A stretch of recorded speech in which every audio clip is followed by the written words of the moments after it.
जैसा कि अभी बताया गया, समाजवादी पार्टी की कोशिश रही कि समय समय पे जिन लोगों ने सुझाव दिए हैं उन सभी सुझावों को इस विजन डॉक्यूमेंट में शामिल कर दिया जाए। और इसके लिए समाजवादी पार्टी ने जनता का मांग पत्र कह करके सोशल मीडिया पे भी जानकारी हासिल करने की कोशिश की। उसके माध्यम से भी जनता की जो मांगे थी वो कई कोनों से समाजवादी पार्टी के अपने पेज के माध्यम से पहुंची हैं, हम लोगों तक जानकारी मिली है। कई संस्थाएं भी समय समय पर मिली हैं, जिसमें कि वी द पीपुल दिल्ली और देश की संस्था है, पैगाम एक संस्था है, और बड़े पैमाने पे जो इंडिविजुअल लोग जो सुझाव और जो समाजवादी पार्टी पर अपने सुझाव भेजना चाहते थे उन्होंने भी भेजे। एक लंबी सूची है, उन सबको संकलित करते हुए ये हमारा विजन डॉक्यूमेंट तैयार हुआ है। और इसको हम लोगों ने कहा है कि जनता का मांग पत्र हमारा अधिकार, जिसमें मुख्य रूप से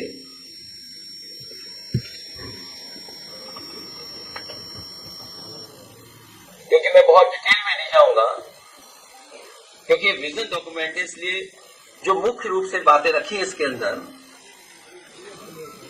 इस जनता के मांग पत्र में वो सबसे पहले संविधान बचाने का अधिकार, लोकतंत्र की रक्षा का अधिकार, मीडिया की आजादी का अधिकार, लोकतांत्रिक संस्थाओं की स्वतंत्रता एवं स्वायत्तता का अधिकार, न्याय और समानता का अधिकार, सामाजिक न्याय का अधिकार।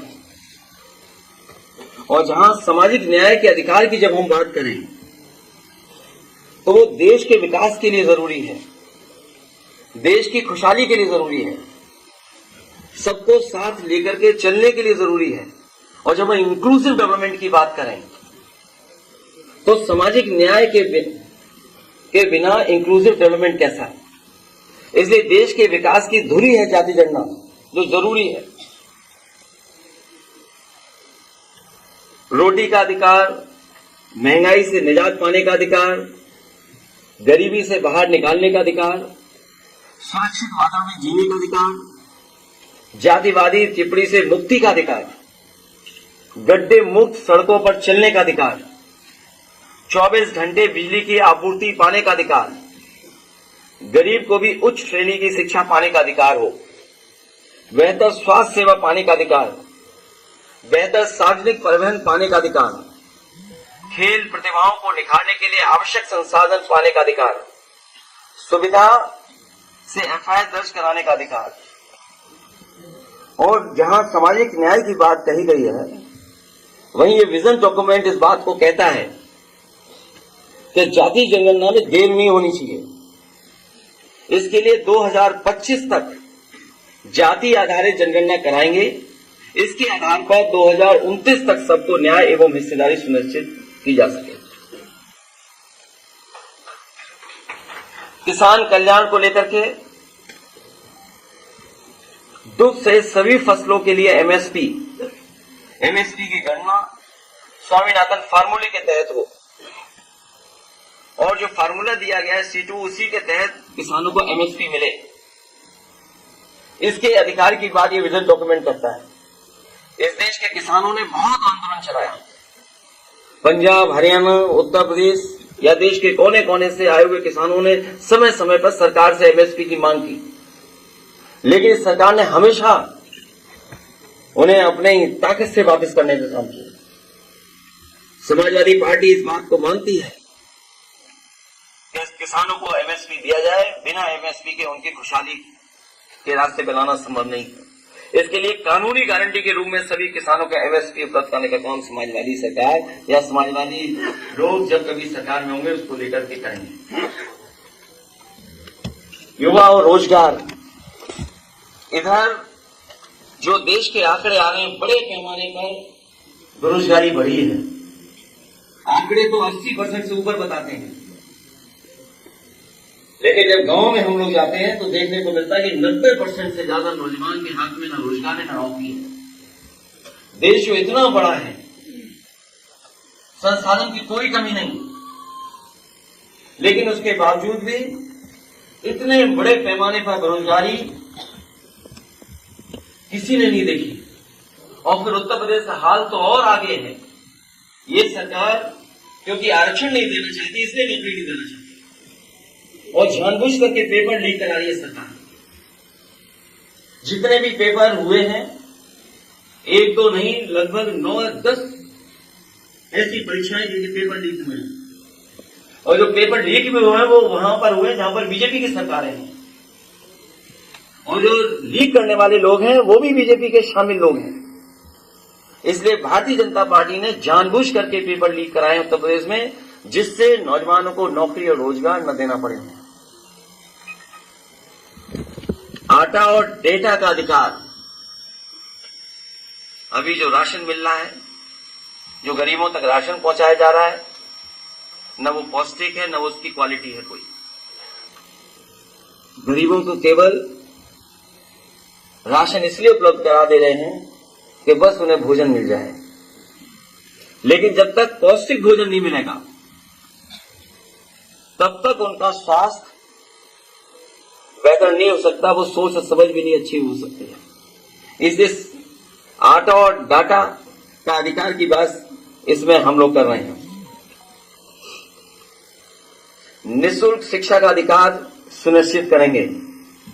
शिक्षा के लिए बजट जीडीपी के 3% से बढ़ा करके 6% लगभग 2 गुना करने का ये विजन डॉक्यूमेंट में हम लोग शामिल कर रहे हैं। महिलाओं के खिलाफ अपराध के लिए 0 टॉलरेंस एवं देशव्यापी हेल्पलाइन कैसे उपलब्ध हो उनको, उसके लिए काम करेंगे।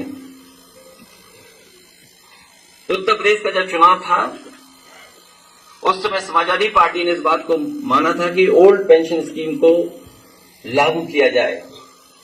इस विजन डॉक्यूमेंट में भी हम लोग शामिल कर रहे हैं। पुरानी पेंशन योजना, ओपीएस को पैरामिलिट्री सहित सभी के लिए फिर से बहाल किया जाएगा, क्योंकि ये मांग हमारे सभी कर्मचारियों की है। जिस तरीके से सीमाएं असुरक्षित होती जा रही हैं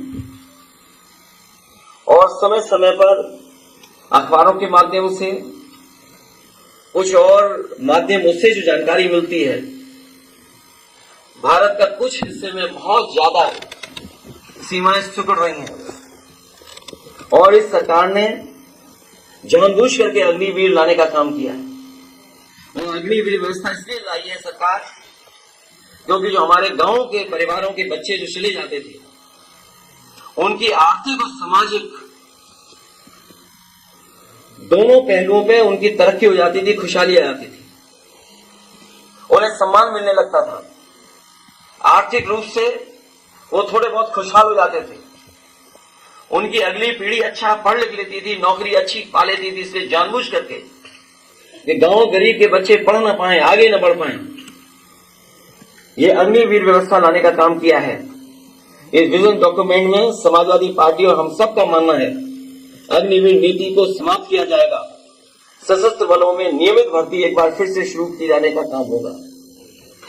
और डर तो यह है कि अगर बीजेपी के लोग दोबारा आ गए, अभी तो आर्मी में ये किया है 4 साल की नौकरी, हो सकता है उत्तर प्रदेश में पुलिस पीएससी की जो नौकरी है वो 3 साल की कर दें। तो अभी तो अग्निवीर की है, इन्होंने फौज का किया है। हो सकता है उत्तर प्रदेश में भी ये व्यवस्था लागू कर दें कि जो पुलिस के लोग हैं इनको 3 साल की नौकरी है बस। इसलिए विजन डॉक्यूमेंट के साथ हम लोग जनता के बीच में जा रहे हैं। हाँ, हमें उम्मीद है कि जनता हमारा समाजवादियों का और गठबंधन का समर्थन करेगी। उत्तर प्रदेश में ऐतिहासिक जीत होकर के गठबंधन सबसे ज्यादा सीटें जीत करके आएगा और जनता जब साथ हो और जनता का ही विजन डॉक्यूमेंट हो तो सबसे ज्यादा सीटें समाजवादी पार्टी और गठबंधन जीतने जा रहा है।